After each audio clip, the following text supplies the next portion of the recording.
Boa tarde. É com muita alegria que aqui estamos nós reunidos mais uma vez no programa Princesa de Deus.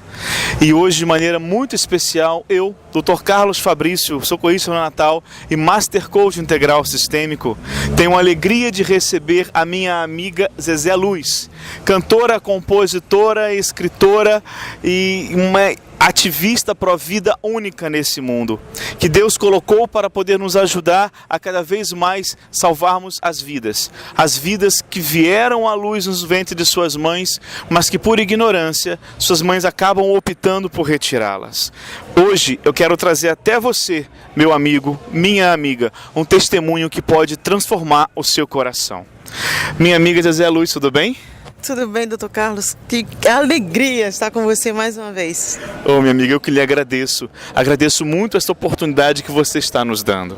Minha amiga, eu gostaria que nesse momento você nos falasse qual é o seu testemunho, mas nos dissesse o que levou você a, infelizmente, passar pela situação que você viveu. Então, eu sou a Zezé Luz, cantora católica e líder da Rede Nacional em Defesa da Vida. Atuo em outros movimentos aqui no Rio de Janeiro, a nível arquidiocesano, e atuo como voluntária nos movimentos pró-vida, em defesa da vida, em defesa da dignidade da mulher.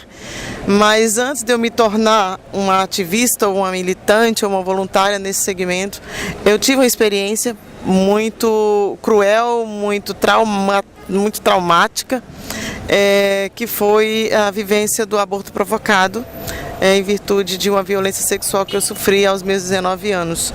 Eu estou com 50 anos e até essa data de hoje eu não esqueço, porque ninguém esquece, né? Infelizmente é algo que me ocasionou dores profundas, sequelas físicas, fisiológica, como a endometriose diagnosticada depois em virtude desse aborto provocado. Isso tudo por conta de uma violência que eu sofri quando eu tinha 18 para 19 anos, a minha terra natal. E nessa ocasião eu vim para o Rio de Janeiro, eu já estava cometida com depressão.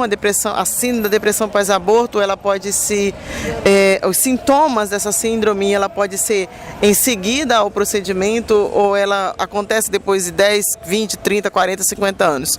Em algum momento da vida da mulher, ela vai cair a ficha, ela vai perceber. Eu tive essa experiência de reconhecer o dano que eu causei para o meu bebê e para a minha vida também, na experiência pastoral, de ter me crismado. Voltei para a Igreja Católica depois desses traumas que eu vivi, do alcoolismo inclusive, porque eu queria esquecer, e isso era muito profundo na minha vida, porque ele chega a te tirar do prumo. A síndrome da depressão pós-aborto, ela ocasiona dores na alma da mulher.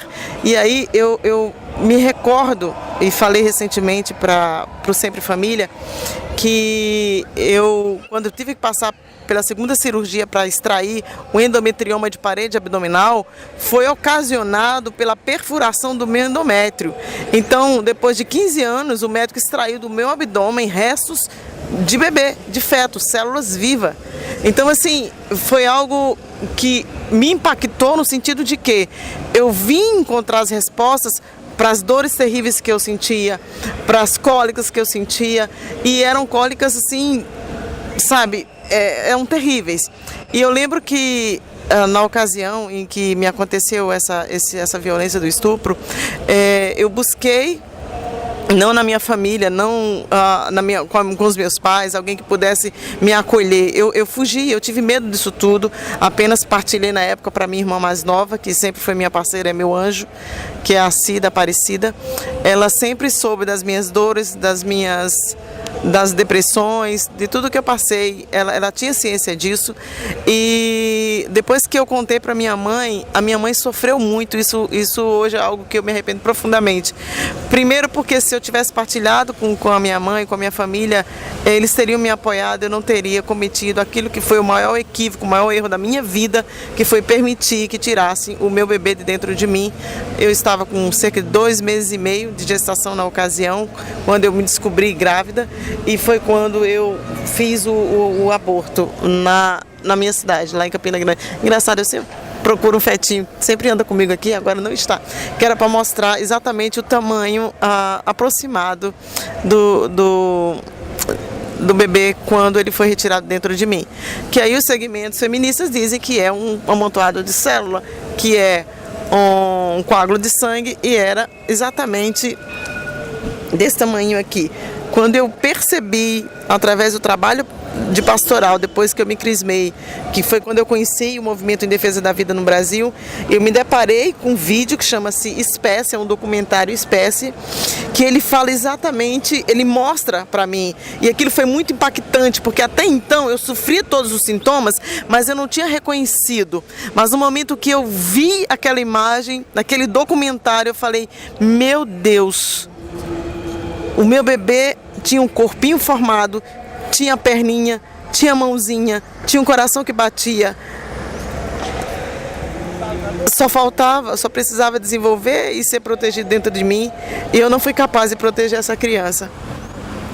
E é isso que me faz lutar há cerca de 10 anos na luta em defesa da vida, mas sobretudo indo de encontro a essas mulheres em situação de risco, de aborto, mulheres em desespero por uma gravidez inesperada, muitas vezes indesejada, é falar para essas mulheres, vocês não têm noção do que são os traumas e as consequências de um aborto provocado. A criança perde a vida e você se condena, não no sentido dogmático, no sentido de fé, no sentido de ser cristã ou não, não é isso.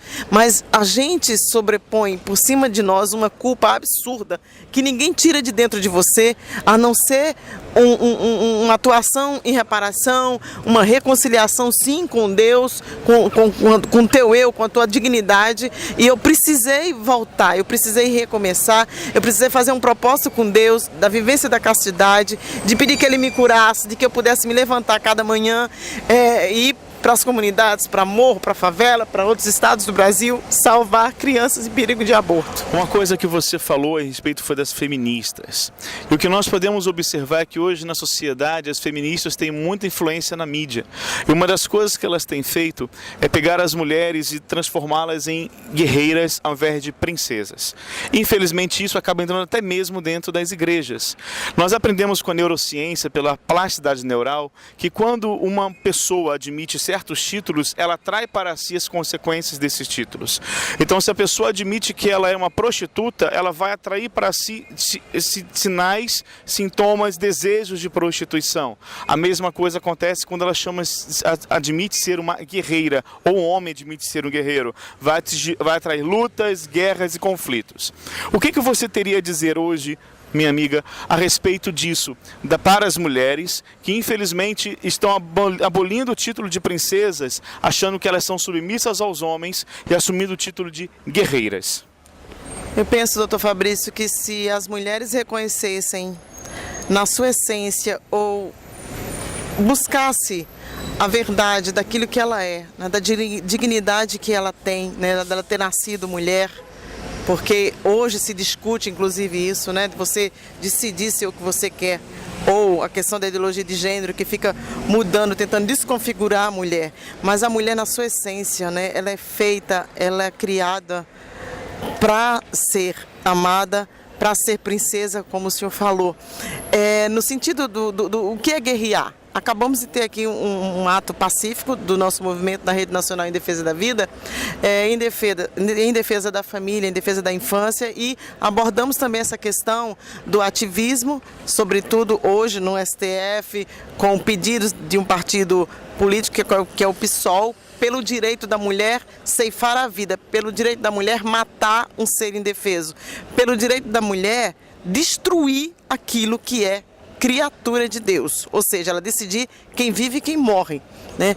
E aí a gente fica pensando assim, isso é guerrear, isso é buscar direitos, ou isso é, por um pseudo-direito, você relativizar de tal modo a feminilidade, a mulher como ser humano, uma mulher que cria, uma mulher que projeta, uma mulher que constrói o belo para desconfigurar e essas mulheres se tornarem monstros, pessoas sem sentimentos, sem alma, que não pensam que o que elas estão fazendo, estão buscando com esse ativismo, principalmente dos segmentos feministas que lutam pela descriminalização do aborto. Porque se naquela época lá atrás tivessem grupos de apoio à vida como existem hoje, nenhuma mulher abortaria. Então, mesmo tendo conhecimento dessas diversas ONGs, instituições de amparo, de cuidado, inclusive com equipe multidisciplinar, médico como o senhor também é voluntário dentro do nosso segmento, as mulheres não precisariam, né, desse tipo de proposta, eu diria até que é uma proposta indecente, porque o que eu percebo hoje é que estão utilizando, que estão, essas mulheres estão sendo idiotas úteis nas mãos desse segmento, dessas instituições, dessas fundações internacionais que querem o controle populacional. E aí vem para o Brasil e diz assim, não, nós precisamos, né, controlar, as mulheres não precisam ter filhos e nós nascemos à imagem e semelhança de Deus e nós, como segmento, eu sou católica, como a Virgem Maria, acho que é a mulher perfeita para qualquer mulher se espelhar e saber que mesmo com aquela notícia de que ela vai ser mãe, que ela possa abraçar essa maternidade, porque a mulher será salva pela maternidade. Não que eu queira dizer que aquelas que não têm filho vão ser condenadas, não é isso. Mas eu me transformei quando Deus me concedeu a graça de gestar novamente. Quando eu me descobri grávida, que vi naquela ultrassonografia a minha filha, o amor da minha vida, a presença real da misericórdia de Deus na minha vida foi a minha filha. Quando eu vi aquela ultrassonografia, minha irmã estava comigo, eu olhei assim e falei, essa aqui ninguém tira de mim. Porque eu descobri que há um Deus maravilhoso, soberano, que Ele não me condenou, que Ele me deu a oportunidade de ser mãe e saber que eu sou mãe de 2 filhas, uma morta e uma viva. Mas eu não vou deixar de ser mãe porque eu tirei meu bebê, porque eu permiti que tirasse ele de mim.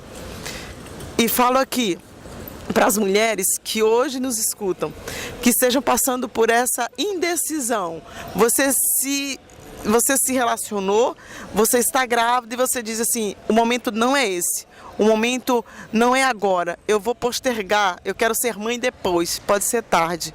Hoje eu atendo mulheres que tiveram síndrome, depressão pós-aborto como eu tive, eu faço aconselhamento para essas mulheres, faço um caminho de volta, como eu tive a oportunidade de fazer esse caminho de volta, de uma forma profissional, de uma forma terapêutica, que é o Projeto Esperança e o Projeto Raquel, que existem dentro dos segmentos, não somente católico, mas para que nós possamos fazer esse caminho de reconciliação com Deus, consigo mesma e principalmente com o filho que a gente permitiu que tirassem de nós, ou seja, que a gente tenha abortado como eu fiz o aborto da minha filha.